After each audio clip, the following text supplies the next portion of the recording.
Selama ratusan tahun itu akhirnya datang juga.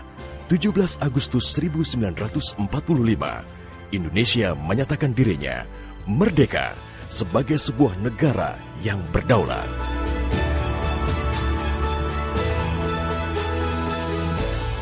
Pertempuran Surabaya merupakan pertempuran tentara dan milisi pro kemerdekaan Indonesia dan tentara Britania Raya dan India Britania.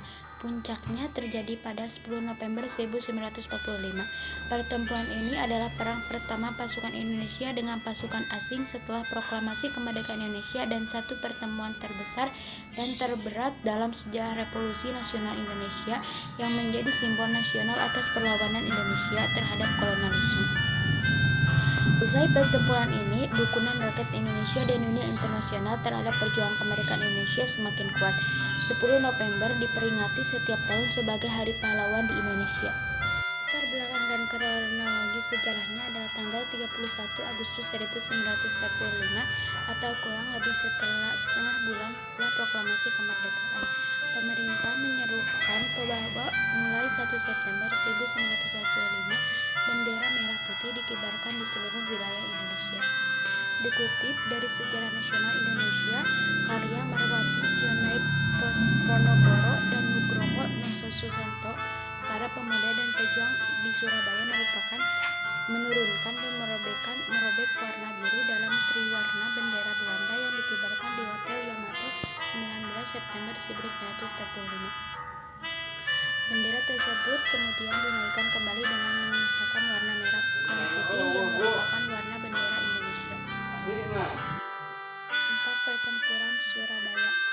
Posisi Melody sebagai pemimpin pasukan di Jawa Timur kemudian digantikan oleh Mayor Jenderal Robert Mansfield yang juga komandan divisi 5 Inggris.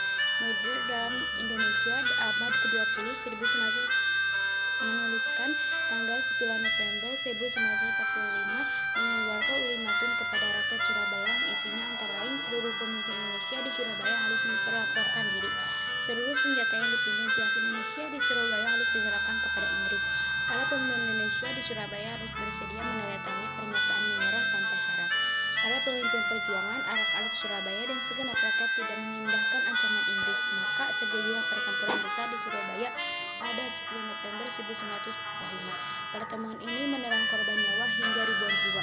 1000 orang pun hancur lebur. Salah satu tokoh yang berperan besar mengorbankan semangat perlawanan rakyat Surabaya dalam pertempuran ini adalah Bung Tomo. Seluruh senjata yang dimiliki pihak Indonesia di Surabaya harus diserahkan kepada Inggris. Para pemimpin Indonesia di Surabaya harus bersedia menandatangani pernyataan penyerahan tanpa surat. Para pemimpin perjuangan arek-arek Surabaya dan segenap rakyat tidak mengindahkan ancaman Inggris, maka terjadilah pertempuran besar di Surabaya pada 10 November 1940. Pertempuran ini menelan korban nyawa hingga ribuan jiwa. Surabaya pun hancur lebur. Salah satu tokoh yang berperan besar mengorbankan semangat pahlawan rakyat Surabaya dalam pertempuran ini adalah Bung Tomo. MC Ricketts dalam A History of Modern Indonesia 1993 mencatat, dalam dari peristiwa bersejarah ini menewaskan setidaknya 6.000 sampai 16.000 orang dari pihak Indonesia, sedangkan korban tewas dari pasukan sekutu kira-kira sejumlah 600 sampai 2.000 orang.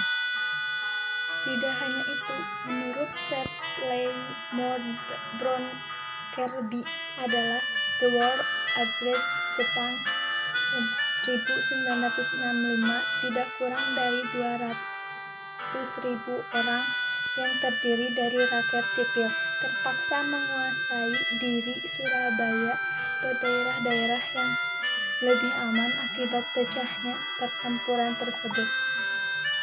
Pertempuran Surabaya juga telah menggerakkan pahlawan rakyat seluruh dunia untuk melakukan perlawanan. Setahunnya setelah peristiwa ini, yakni pada 10 November 1946, Presiden Soekarno menetapkan bahwa setiap tanggal 10 November diperingati sebagai Hari Pahlawan dan diperingati hari saat ini.